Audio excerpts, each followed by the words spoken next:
the spirit of envisioning the future of employee benefits, the thought leadership competition was specifically designed to acknowledge the ideas and expertise of emerging benefits leaders. Contestants were invited to answer the simple question of how to improve the employee benefits system for the future, without constraints on terms of the future and also without constraints on the medium or the topic of the submission. So I'd like to thank the number of other benefits organizations who helped to promote the competition to their members, as well as also thank them for offering judges to help adjudicate the entries. These organizations were the Council on Employee Benefits, Employee Benefit Research Institute, the International Foundation of Employee Benefit Plans, World at Work, and the Worldwide Employee Benefits Network.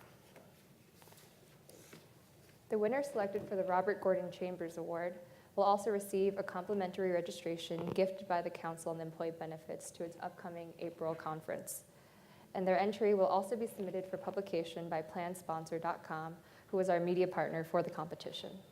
So it is my pleasure to introduce Breanna Dedrickson from the Target Corporation to this stage, who will present her winning entry, Improving the Employee Benefits System Through Personalized Benefits Offerings.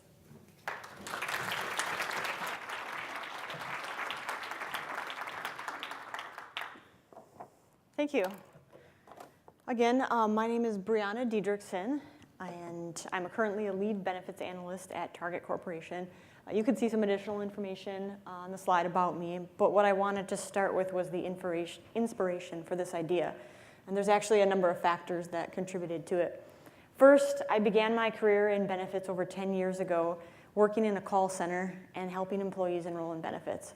Something I learned from the thousands of calls that I took was that even with all of the SPDs and information that's available through open enrollment, many people simply wanted to be told which benefit to enroll in. And of course, that decision was unique to each individual and their circumstances. And this still happens to me to this day with my family and friends. When they have changes to their benefits or they don't understand something, I'm sure like many of you, they come to you for help and questions. But what I learned from this is that people were more than willing to share details about their life in exchange for recommendations on which benefits might work for them. I'd hear about people's personal life, their financial struggles, their health, their family, their future goals. And with that information and my knowledge of the benefit products, I was able to explain the benefits in a way that helped them to get to a good benefits decision. The main problem with this approach is that it's time and resource intensive. I only spent a year in that role, but the experience was highly valuable, and it planted the seed in me that has had me thinking about how we can make this process more efficient, more effective, and to reach more employees. Second, I undertook the Certified Employee Benefit Specialist program about 5 years ago to expand my expertise in retirement, welfare benefits, and compensation. And this helped me to gain a comprehensive understanding of the facets and the complexities of the entire compensation package.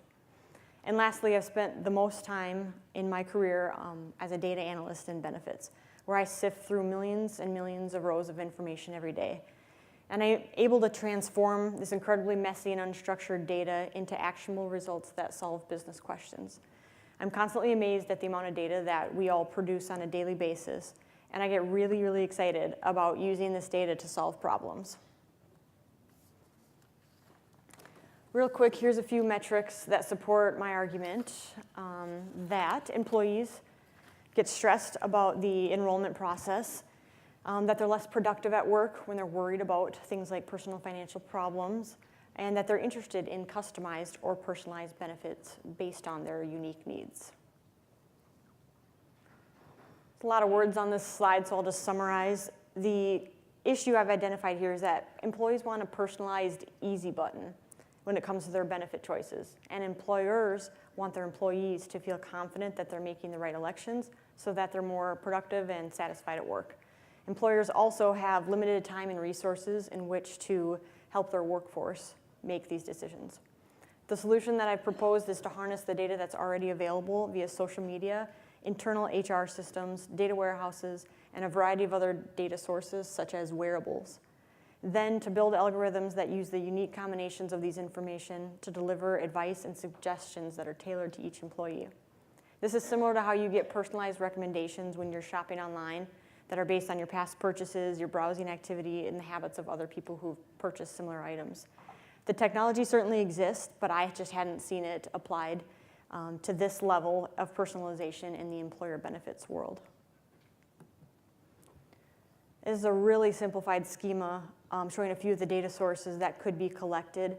You have your standard data sources such as age, gender, marital status, but more interesting attributes like image recognition that can decipher if, how many, and what kind of pets you have. And this is really timely because just yesterday I updated my Google Photos, and when I opened it up it said, "We can now recognize your pets," and I got so excited. So now my dog has an album of her own, and it's amazing. And also other types of data like lifestyle based on the time and location of where you're posting or where you're tweeting from. A lot of that can be triangulated and attached to other data to create profiles. I've also proposed a number of elements here that I believe that will make this process more efficient, such as not storing the data in a traditional data warehouse, using regressions and matching techniques and other statistical models to identify key relationships, which the algorithms will be based on, and incorporating machine learning for continuous improvement to the program. Let me show you a couple of examples of how this could work. These are very simplified and completely fictional. Here's Jeffrey. You can see the data elements on the left and the data source in the middle, and then the data that has been gathered from that data element. You can see things that are specific to him, that he's 53 years old, as a facilities tech, makes $62,000 a year, married with 3 older children. You can see a lot of other details about him. So with the combination of that data, his income, having a large family, his age approaching retirement, that he has a 401k loan out, he might not be able to absorb a large vet bill if one of his dogs were to get sick or injured. So offering pet insurance to him may be a good idea. Also, with insights into his family's medical claims, he could be offered a medical plan that includes incentives for managing chronic conditions, which would help the family save money and improve their health. And the box down at the bottom is kind of a communications catch-all, but based on things like who they follow on Twitter and other lifestyle choices and who they like to volunteer with and other data we could gather, you can gear their communications towards things that they will more easily understand.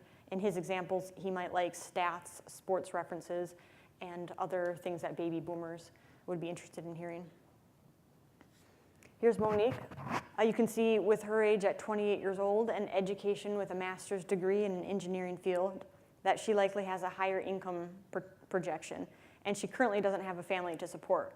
Her personalized benefit offerings would be geared towards paying off her student loan debt and starting to save for retirement early on, because you can see she's not contributing right now.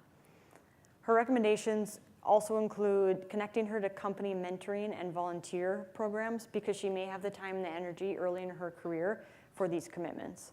And her communication material is unique to her as well, focusing on facts, empathy, and her millennial generation. Last, here's Clara. She has an associate's degree and an income of $34,000 a year. She might be interested in pursuing continuing education programs to complete her bachelor's degree and pursue higher paying roles.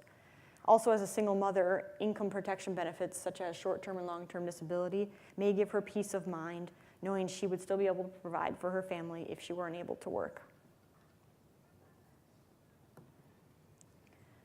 To wrap this up, by using data that's already available combined with advanced algorithms and machine learning, employers can provide employees with a positive and beneficial benefits experience, which I believe will lead to happier and more productive employees. Questions?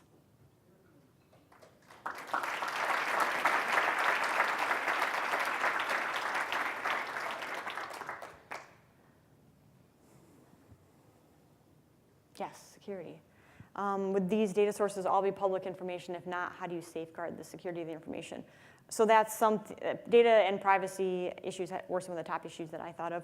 I believe employees should have full transparency to how their data is being used, collected and used, and the disclosure should be brief and completely able to understand, unlike other required notices that go unread. Making sure the data is transmitted securely using transport layer security, SSL protocols to make sure it's going back and forth. And as far as where the data is stored, I've debated with myself quite a bit on whether storing the data or just storing the procedures and temp tables that write the programs that produce the output would be a better idea.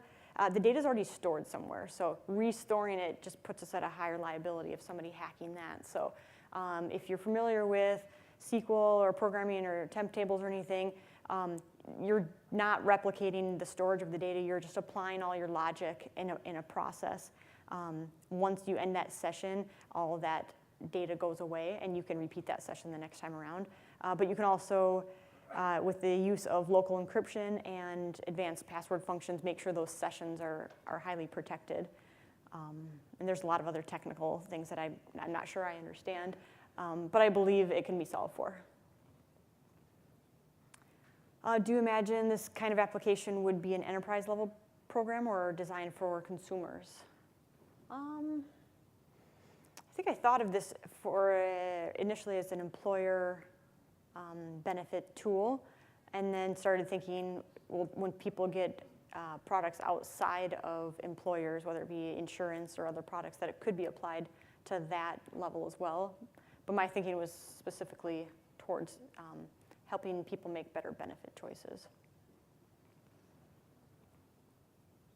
Oh yeah, how would we help people for whatever reason avoid social media? Would it be appropriate to have them fill out a detailed questionnaire on their likes and dislikes? Yes, and I thought about that quite a bit as well. There are, for many reasons, people that don't want all the information out there. I think there's more information out there than they would like. So there's other ways to get at that. And then yes, if there are gaps that are missing, some type of quick questionnaires, gamification of we're just going to collect some additional information, or even some of that natural language processing, just open text box and say, what are you concerned about this year? And if they're concerned about their health and their finances, then that can maybe gear some of those recommendations towards those products. Let's see. Are there other data elements that you wish you had access to that might STD, meaningful information to your profiles?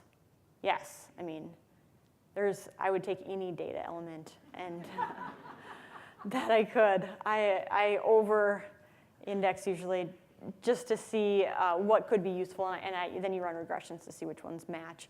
So no, there's no limits in my imagination on what we would want to access. Would this tool primarily be used during open enrollment, or are there ongoing applications? I'd say either. Open enrollment for sure when you're making those elections. Initial enrollment I think is super important. The employee's new to your company, potentially not even thinking about enrolling too much, but sometimes it's their first and only opportunity to get into disability plans and life insurances without evidence of insurability. So being able to analyze, are they at a point in their life where they should have these programs and the potential consequences of not enrolling in those programs, or just going to a lot of auto-enrollment in some of those paternalistic benefits. Any questions from the audience? I can't really see with these lights shining at me. All right, I'm good. Oh.